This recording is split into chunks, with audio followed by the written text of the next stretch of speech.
Bonjour, je suis le docteur Jean-Philippe Labrez, nous sommes le 5 mai 2025. Je suis aux côtés de Sandrine Voll, que beaucoup d'entre vous connaissent, donc maman en grève de la faim depuis 15 jours.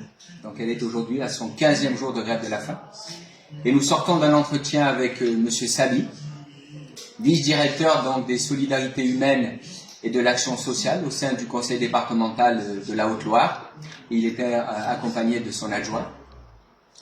Donc c'est un rendez-vous que j'avais sollicité pour exposer le cas de Sandrine Voll et de sa fille Marine et aider à régler la difficulté. Et il a fallu que je sollicite également Madame Petit, présidente donc du conseil départemental de la Haute-Loire, et Madame Tessier, vice-présidente en charge des solidarités humaines et de l'action sociale. Donc je voudrais résumer ici ce qui s'est dit. Donc déjà un point important, c'est que M. Sabi a souhaité dissocier deux dossiers. Celui du placement que je considère et que Mme Voll considère comme abusif de sa fille Marine il y a 7 ans, et sa demande actuelle pour laquelle elle a dû entamer une grève de la faim, que soient rétablies les aides auxquelles elle a droit. Donc M. Sabi a souhaité dissocier ces deux dossiers, et j'ai pour ma part voulu expliquer que ces deux dossiers étaient très étroitement liés, puisque la raison pour laquelle nous en sommes ici, c'est que depuis 7 ans, après avoir subi l'intrusion violente des services sociaux dans leur vie, celle de Sandrine et Marie, Sandrine est obligée donc de se battre tous les jours pour faire valoir ses droits, pour ramener Marine auprès d'elle, pour aider d'autres parents aussi, puis c'est ce qu'elle a fait pour des centaines d'entre eux. Et donc il fallait bien évidemment lier ces deux dossiers si on voulait y apporter une réponse satisfaisante sur le plan humain et satisfaisante sur le plan éthique aussi. Parce qu'il s'agit, de mon point de vue, de réparer un préjudice, celui que Mme Voll et Marine subissent depuis 7 ans, avec l'intrusion brutale, encore une fois, et puis les dysfonctionnements socio-judiciaires que j'ai souhaité exposer dans d'autres vidéos. Ces dysfonctionnements, ils sont bien réels. Je voudrais quand même rappeler ce que disait Pierre Nave, inspecteur général des affaires sociales, et qui affirmait que 50% des placements sont injustifiés. Ça veut dire que 50% des placements sont abusifs.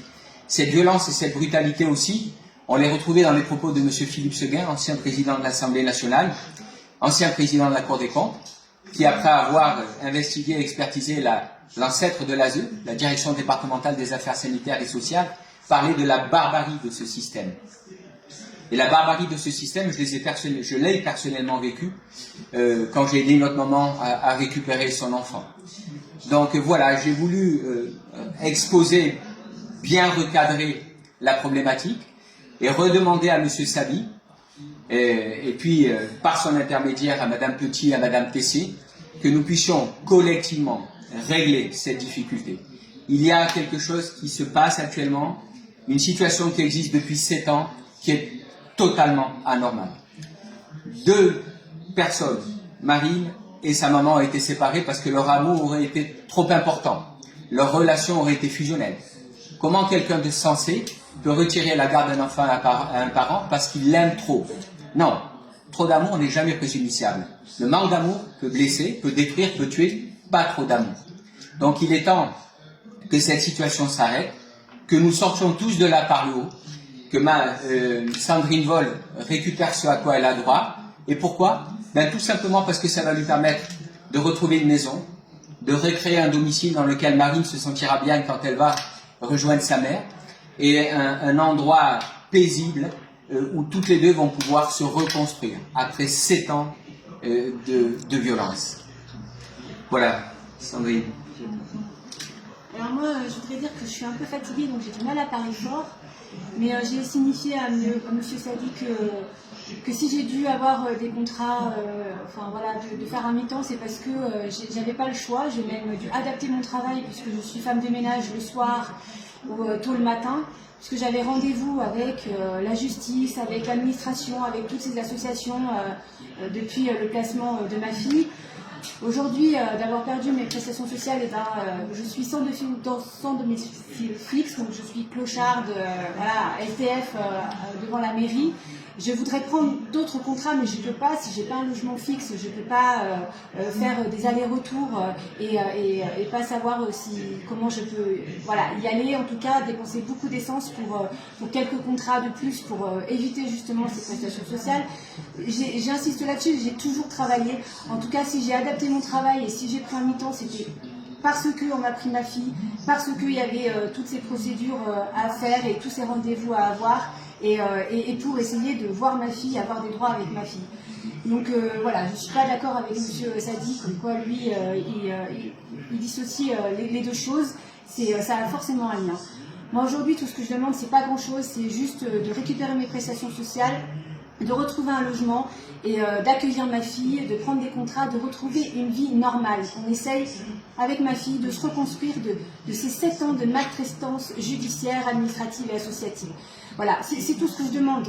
Et je ne demande pas de réparation, je demande juste de retrouver une vie normale. Et pour ça, j'ai besoin de récupérer mes prestations sociales.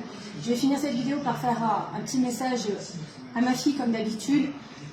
Voilà, je suis fatiguée, mais je suis toujours aussi déterminée. Je sais que tu attends avec impatience des résultats positifs, que tu as besoin d'avoir un cocon, un lieu serein, sain et surtout avoir beaucoup d'amour parce qu'on nous a empêchés de nous aimer, on nous a interdit de nous aimer. Et aujourd'hui, on a tellement envie de reconstruire ce lien, et l'une et l'autre. Et on a besoin d'un équilibre matériel, d'avoir une maison, d'avoir un lieu où on puisse se reconstruire. Je t'aime infiniment, éternellement. Je t'embrasse très fort, ma puce. Je t'aime. Oui, merci Sandrine. Peut-être juste un dernier mot. Madame Vol a dû écourter l'entretien parce qu'elle ne se sentait pas bien. Et j'ai attiré l'attention de M. Sabi et de son collaborateur sur le fait qu'elle était au 15e jour de sa grève de la faim et que le temps presse. Donc je sais que Madame Vol va faire de son côté ce qu'elle a à faire. Maintenant, l'essentiel de la responsabilité du pouvoir décisionnel, il est entre les mains de M. Sabi, de Madame Petit, de Madame Tessier, pour régler ça au plus tôt. Ma marge de manœuvre en tant que médecin, elle est limitée. Elle est limitée pourquoi ? Parce que Madame Vol connaît ma position. Je déplore qu'elle soit au 15e jour d'une grève de la faim, que je voudrais la plus courte possible, parce que je sais ce que ça représente pour un organisme. Il y a quelque chose qui s'appelle la déclaration de Malte, donc qui a été signée adoptée par l'Association mondiale de médecine, et qui reconnaît à un individu le droit de poser un acte politique fort, c'est celui de mettre sa santé, sa vie même parfois en danger, pour protester contre un système qui le malmène, voire le harcèle depuis trop longtemps. Et c'est très exactement ce à quoi sont confrontés Madame Vol et Marine. On bafoue leurs droits, elles avaient le droit d'être ensemble. C'est reconnu par la Convention internationale des droits de l'enfant, le droit à une famille, d'être entouré et d'être aimé.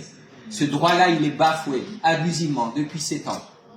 Donc, Monsieur Sabi, Madame Petit, Madame Tessier, s'il vous plaît, vous avez le pouvoir maintenant de régler cette difficulté.